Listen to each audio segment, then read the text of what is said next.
It wasn't a press conference. Hey, Bob, is this It okay? wasn't a press conference. Was that game? You're good. Yeah. Yeah, Gatorade's good. It's Gatorade. Yep. It's Gatorade. That one commercial. Yeah, Thank you. wait forever for that check. All right. Hey, Nick, there's all this talk about an identity and things like that. When you have a running back like Saquon, top 3 in rushing, and offensive line that mash in the run game, is the identity maybe evolving into kind of a running team?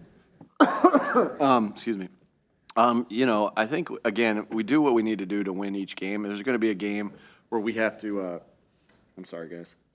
We're going to have to pass it a bunch. There's going to be a game we're going to have to run it again like that. And so it's just it's all going to be week to week. Again, you want to stay in things that you do well, and but everything's going to be week to week based off of what's going right that week. And so we'll see as the year progresses.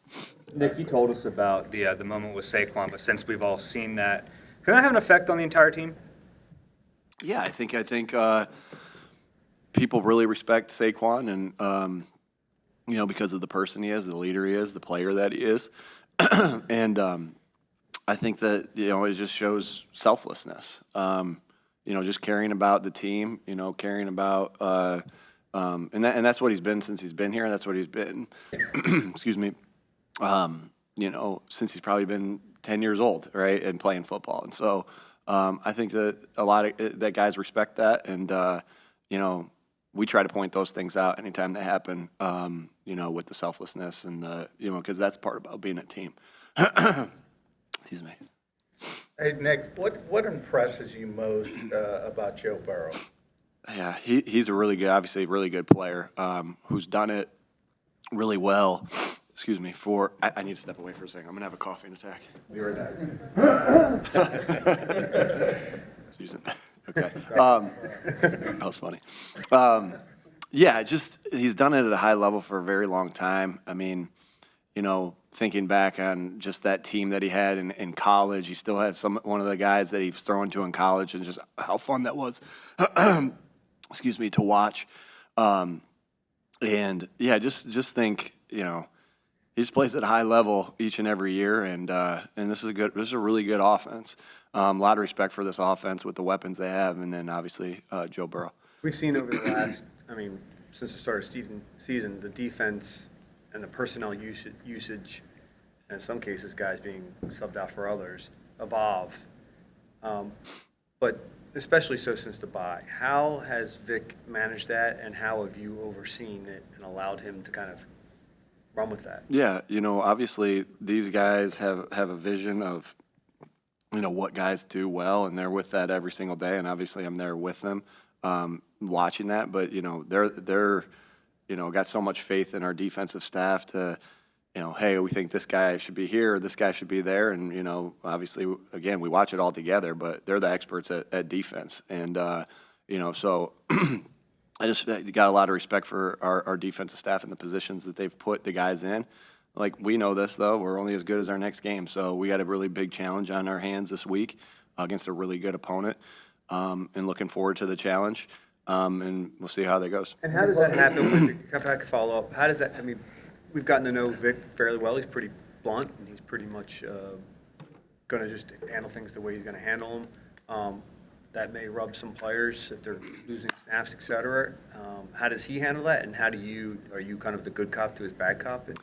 Yeah, I think every situation calls for something probably a little bit different. I think, like I said, he's about the result of the play and how he gets the guys better and how he puts them in positions to succeed. And I think he's consistent, with everything. I don't think there's a lot of surprise of, you make a mistake. What you got there? Milk. I don't need milk. I haven't had a glass of milk in probably 20 years. But it's, I think he's just really consistent. I think guys respect the consistency. Now, you might not always like and that's what you try to do as a coach. You might not always not everybody might always like what's being said, but I think everyone has to respect the consistency, and I think that's what I admire about Vic. In the postseason, the team's getting its mojo back. What did you mean by that? And I guess what does that look like? I think I said about the pass rush. and so it was just, when you have 2 games in a row where the pass rush has been what it's been, I just felt that. I kind of wrote that, like I write notes on my call sheet as we go through the game, things that need to be corrected, this and that you see live. And I just wrote that in the middle of the game after maybe the 5th sack. Like, it just felt like that, right? Where it's, at any point with the guys that were going up front, that at any point they could get a sack because of the way they were rushing. And so that's how I felt about it. And it was, I know the defensive line felt that way too. The defense felt that way. I think the offense felt that way. I think the entire team felt that way of like, because we've had a lot of sacks here in my 4 years. And it's a great feeling, because that's a stat we pay a lot of attention to, because it's kind of in that double positive, the explosive play battle and the turnover battle. It kind of goes. It's the next one that we look at there, and so we know how important that is. How do you balance the feeling that think they have found something in the pass rush versus it's happened to come against 2 teams that had some weakened offensive line, or does it matter because they feel the sacks and they think they got them? Yeah, I mean, every this is professional football. Like every week's going to be a huge challenge, and so again, just you get it not because of who you're going against, but really because of how you prepare and how you go about your business each week. I think we're a product of our habits more so than who we're playing, right? Or anything like that. You're gonna have the habits that you practice out there with, and so that's what we really try to focus on. Nick, how unique is it to be able to kind of be able to change like identity during a game? Like from, let's say you go into a game thinking you're going to run the ball, but then they show you something different and you pass the ball, and you got guys like AJ and Devontae and stuff like. I guess that's probably something you probably didn't have like when you first got here, obviously. So how unique is that? Yeah, I think what was unique as I saw it this week in the Giants game was when you watch that tape, you see there's multiple times where Devontae is throwing his body around to get a block. We only passed the ball 4 times in the second half, so it's going to be a day that any receiver is going to, not get you're not going to get the production that you normally get when those things happen. But to see the effort of AJ and Devontae and Jahan, I'm gonna single those 3 guys out. And Paris did a good job blocking as well when he was in, and Johnny did a good job. He had a nice block on one and had some other good efforts. But the effort, that was huge. Like the play that I felt like kind of got us going was that one around the edge by Saquon. Well, AJ comes in and digs the safety out. And then Cam's able to wrap around and ends up getting hands on their corner.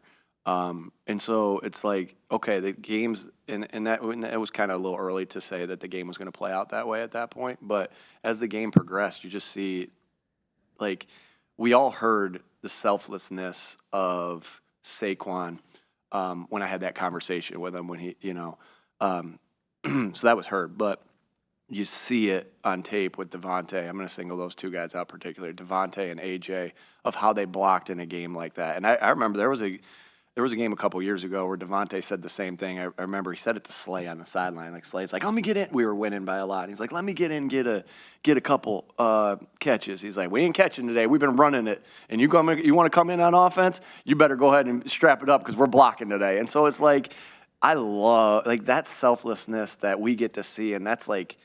When you're building a team and you're building, as a group, you're building together to try to do this. Those things go a long way. The selflessness, and I know I'm answering the question kind of like to really emphasize that as opposed to how it goes different, because every game can go a little bit different than how you think. But at the end of the day, it's about winning the football game and what we have to do to be successful. And when you're a guy who gets the ball a lot, like those guys, and then it's a day that you don't get the ball, how are you affecting the game?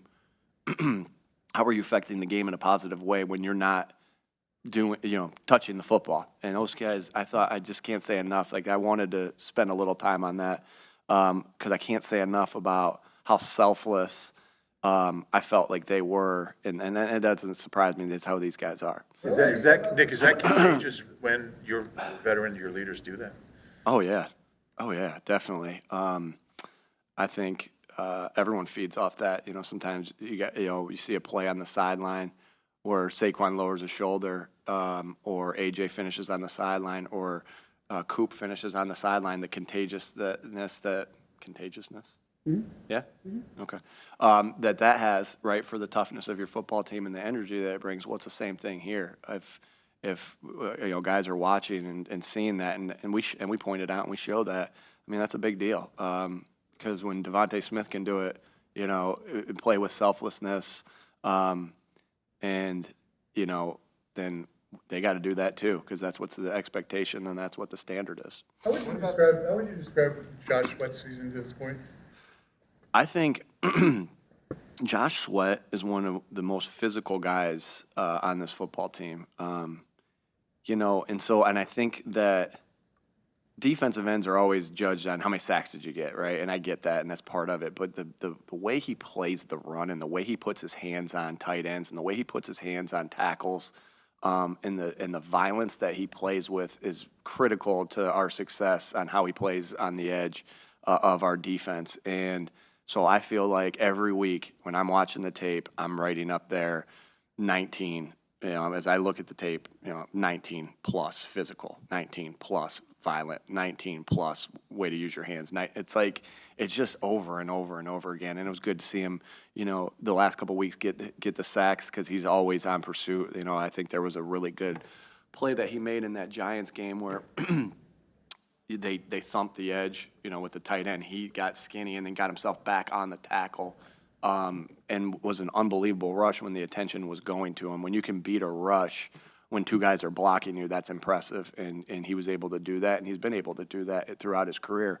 But yeah, he sets a tone to our defense of the way he plays with his physicality, and we'll expect him to keep doing that because that's the type of guy he is. What about the framework of the passing game helps Jalen be right more frequently when he goes after a one-on-one? Kellen talked about how there is a passing progression, but you can green light after a one-on-one if he sees it. You guys have done that before, but what went into that conversation with the offense as you're building that to help him in that? Yeah, again, there's time. You have good one-on-one players, and you trust one-on-one players. It takes the built-in trust that is.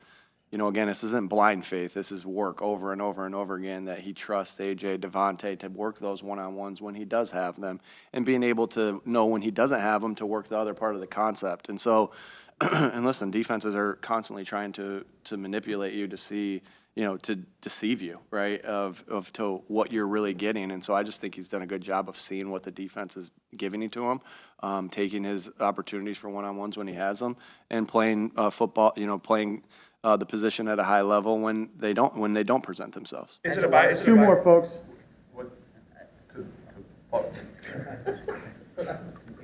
Is it a byproduct, sometimes chasing those shots, when he does see those one-on-one matchups, does it sometimes lead to the passing offense maybe seeing a rhythmic at times? Again, when you don't complete a vertical ball, there's still a fear that's put into the defense where they can't sit on routes at the sticks, or they can't sit on routes that appear like, listen, defense is trying to deceive us and we're trying to deceive them. Like, everyone's lying out there on the field, right? And so when you go vertical and you don't get it, yes, that puts you into 2nd and 10, but if it's 1st and 10, obviously. But there's so much else it does, right, to that defensive back and to that matchup. And so, I don't think you can look at it as just a product of, hey, it was an incomplete pass. Like, we started the Cleveland game that way, right, with a couple of vertical shots that were incomplete passes. You can't look at it like that. There's other things that go into it when after that happens. Last one. As a wide receiver guy, how would you compare or evaluate the two combinations in this game? Yeah, both big time. Both big time. Obviously a ton of respect for T. Higgins and Jamar Chase. And I think the guy, kid from Princeton's doing well too. And obviously wouldn't want anyone else but our guys with Devontae and AJ. But, again, it'll be fun for fans to watch, right? The combination of all those playmakers on the field.